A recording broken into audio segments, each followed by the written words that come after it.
2025년 9월 3일 저녁 7시 30분 충청남도 천안의 한금은방입니다. 문이 열리고 모자와 마스크로 얼굴을 가린 남성이 등장합니다.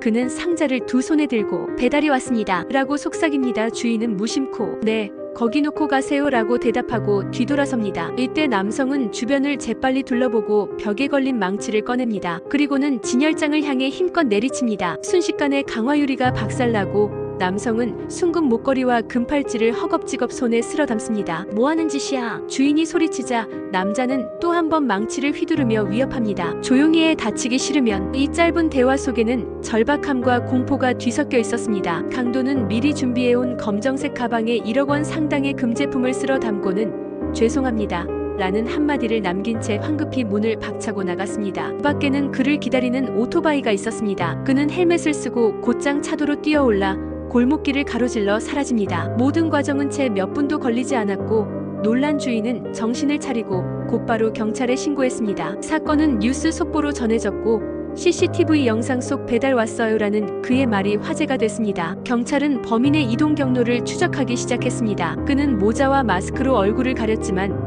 CCTV에는 그의 달아나는 방향과 오토바이를 버리고 차량으로 갈아탄 모습까지 포착돼 있었습니다. 천안에서 출발한 그는 곧바로 서산 방향으로 이동했고 다음날 오후 6시 25분경 서산의 한 숙소에서 체포됩니다. 체포 당시 그는 놀란 표정으로 어떻게 찾으셨어요? 라고 물었고 경찰은 배달 왔어요 라는 말로 당신을 기억하는 사람이 많았어요 라고 답했다고 합니다. 소설 같은 이 대화는 경찰의 인터뷰에서 나온 실제 이야기입니다. 범인은 20대 후반의 평범한 청년이었습니다. 그는 경찰 조사에서 생활이 너무 어려워서 그랬다며 후회를 표했습니다. 범행에 사용한 망치와 오토바이, 상자는 모두 인터넷으로 준비한 것이었습니다. 그는 배달원으로 위장하면 의심받지 않을 것이라 생각했고 준비 과정에서도 철저하게 CCTV 사각지대를 연구했다고 합니다. 하지만 세상에 완벽한 범죄는 없었습니다. 금은방 주변에 다수 CCTV와 시민들의 제보가 그를 잡는데 결정적인 역할을 했습니다. 경찰은 처음에는 특수절도 혐의를 적용했지만 상황에 따라 강도 혐의로 변경될 수 있다고 밝혔습니다. 이 사건은 단순히 귀금속을 훔친 이야기로 끝나지 않습니다. 첫째, 범인은 사람을 해치지 않았다고 주장했지만 망치를 휘두른 행위는 언제든 사람의 생명을 위협할 수 있는 폭력이라는 점을 기억해야 합니다. 둘째, 그는 힘든 생활과 빚을 이유로 들었지만 범죄는 어떤 이유로도 정당화될 수 없습니다. 마지막으로 배달 왔어요라는 일상적인 말이 범죄 도구가 되었다는 사실은 우리 모두를 불안하게 만듭니다. 문 앞에 선 사람이 정말 배달원인지 범인인지 어떻게 판단해야 할까요? 여기서 여러분께 질문을 드립니다. 여러분이 금은방 주인이라면 이런 상황에서 어떻게 대처했을까요? 이 남자가 다른 곳에서 범행을 이어갔다면 막을 수 있었을까요? 이런 질문을 던지는 이유는 단순히 호기심을 자극하려는 것이 아니라 우리 주변의 위험을 인지하고 대비하는 데 도움이 되길 바라기 때문입니다. 실제로 사건 이후 많은 업주들이 출입문을 강화하고 배달원이 오더라도 먼저 CCTV나 인터폰으로 신원을 확인하는 습관을 들였습니다. 이번 사건을 더욱 긴장감 있게 만드는 요소는 그 뒤에도 유사한 강도 사건이 이어졌다는 사실입니다. 2024년 8월 강원도 횡성군에서 새벽 3시경 금은방의 유리창을 망치로 깨고 2억 원 상당의 귀금속을 훔쳐 달아난 40대 남성이 있었습니다. 그는 단 3분 만에 범행을 끝내고 20km를 도보로 도주했지만 경찰은 공동수사를 통해 3시간 만에 그를 검거했습니다. 그는 역시 경제적 어려움을 호소하며 범행을 계획했다고 진술했습니다. 이렇게 이어지는 사건들은 우리 사회의 그늘진 면을 보여주는 동시에 범죄자들이 점점 대범해지고 있음을 경고하고 있습니다. 그렇다면 범행을 저질렀던 남성들의 내면은 어떠했을까요? 추적을 위해 그의 통화 내역과 온라인 게시글을 확인한 경찰은 범인이 범행 전날 익명 게시판에 돈이 필요하다, 누가 나 좀 막아줬으면 좋겠다라는 글을 올린 것을 발견했습니다. 이 글은 단순한 하소연처럼 보이지만 누군가가 그의 절박한 마음을 알아줬다면 범죄를 막을 수 있지 않았을까요? 여러분은 주변 사람이 힘들어한다는 신호를 얼마나 잘 포착하고 있나요? 가끔은 작은 관심 한마디가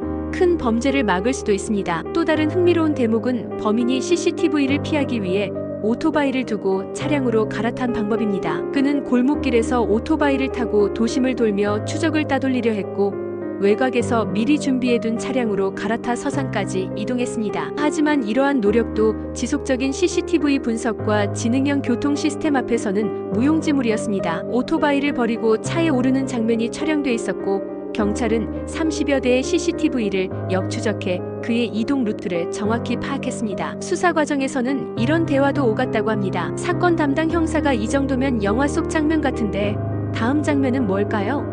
라고 묻자 선배 형사는 영화와 달리 현실에는 러닝타임이 없어 끝까지 추적해야지라고 답했다는 것입니다. 이런 대화는 긴장감 속에서도 흔들림 없는 수사 의지를 보여줍니다. 결국 범인은 체포되었고 피해 금품은 대부분 회수되었습니다. 그러나 남겨진 질문은 여전히 많습니다. 그는 다른 선택을 할 수 없었을까요? 우리 사회는 왜 이런 절박한 범죄를 양산하는가? 다음에는 또 어떤 모습으로 범죄가 변주될까요? 횡성 사건 역시 비슷한 교훈을 줍니다. 40대 범인은 창문과 진열장을 망치로 깨부수고 3분 만에 범행을 끝냈습니다. 도주 과정에서 자동차가 없었던 그는 자전거와 도보로 20km를 이동했고 결국 버스터미널 근처에서 검거되었습니다. 그는 빚이 많아 한탕을 노렸다고 진술했습니다. 이러한 사례들을 보면 범죄자들의 공통된 변명은 경제적 어려움입니다. 하지만 어떤 절망도 폭력과 절도를 정당화할 수 없으며 범죄는 궁극적으로 더 큰 파멸을 부릅니다. 체포 이후 취조실에서 오간 대화는 사람들의 마음을 더욱 무겁게 했습니다. 수사관이 왜 그런 선택을 했습니까? 라고 묻자 그는 잠시 침묵한 뒤 막다른 길이라고 생각했습니다. 누군가 제 이야기를 들어줬다면 이렇게까지는 안 했을 거예요 라고 말했다고 합니다. 이런 이야기를 들으면 범죄도 사회적 문제와 무관하지 않다는 사실을 실감하게 됩니다. 사회가 경제적 정신적 안전망을 더 잘 갖추었다면 이런 사건은 예방할 수 있었을까요? 또 한편으로 요즘 온라인에서는 각종 사칭 범죄가 늘고 있습니다. 택배기사입니다라며 현관문을 열게 한 뒤 물품을 강탈하거나 가스 점검입니다라고 속여 집 안으로 들어가는 사례도 있습니다. 우리는 새로운 범죄 수법을 알고 경계하는 것이 필요합니다. 그러나 동시에 정당한 일을 하는 배달원과 기사분들에게 무조건적인 의심을 쏟지 않도록 예의를 갖추는 것도 중요합니다. 확인 절차를 거친 뒤 문을 열어주는 것, 위험하다면 공동 현관까지 나가지 않고 비대면 수령을 선택하는 것 등 사소한 습관이 우리를 지켜줍니다. 나아가 이런 사건을 접할 때마다 우리 마음에도 상처가 남습니다. 자극적이거나 선정적인 내용에만 집중하다 보면 현실의 잔혹함에 둔감해질 수 있습니다. 그렇기 때문에 항상 이야기의 뒤편에 있는 사람들의 고통과 구조적 문제를 함께 보려는 노력이 필요합니다. 그러면 우리는 사건을 소비하는 데 그치지 않고 더 나은 사회를 만드는 데 작은 발걸음을 내디딜 수 있을 것입니다. 범행을 막을 시스템은 어떻게 강화해야 할까요? 이와 같은 고민을 통해 우리는 더 안전한 사회를 만들어갈 수 있을 것입니다. 마지막으로 강조하고 싶은 것은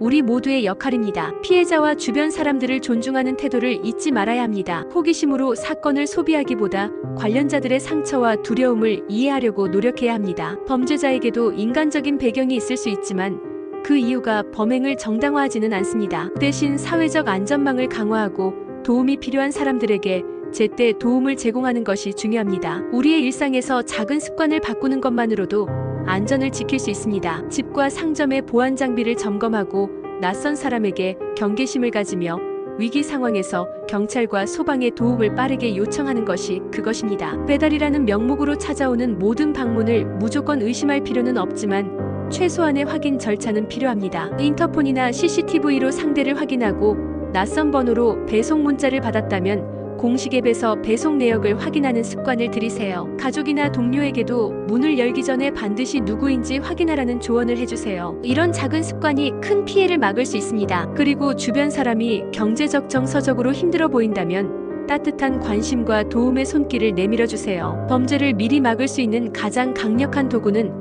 바로 우리의 관심입니다. 다음 시간에는 또 다른 실화 사건으로 찾아뵙겠습니다. 감사합니다.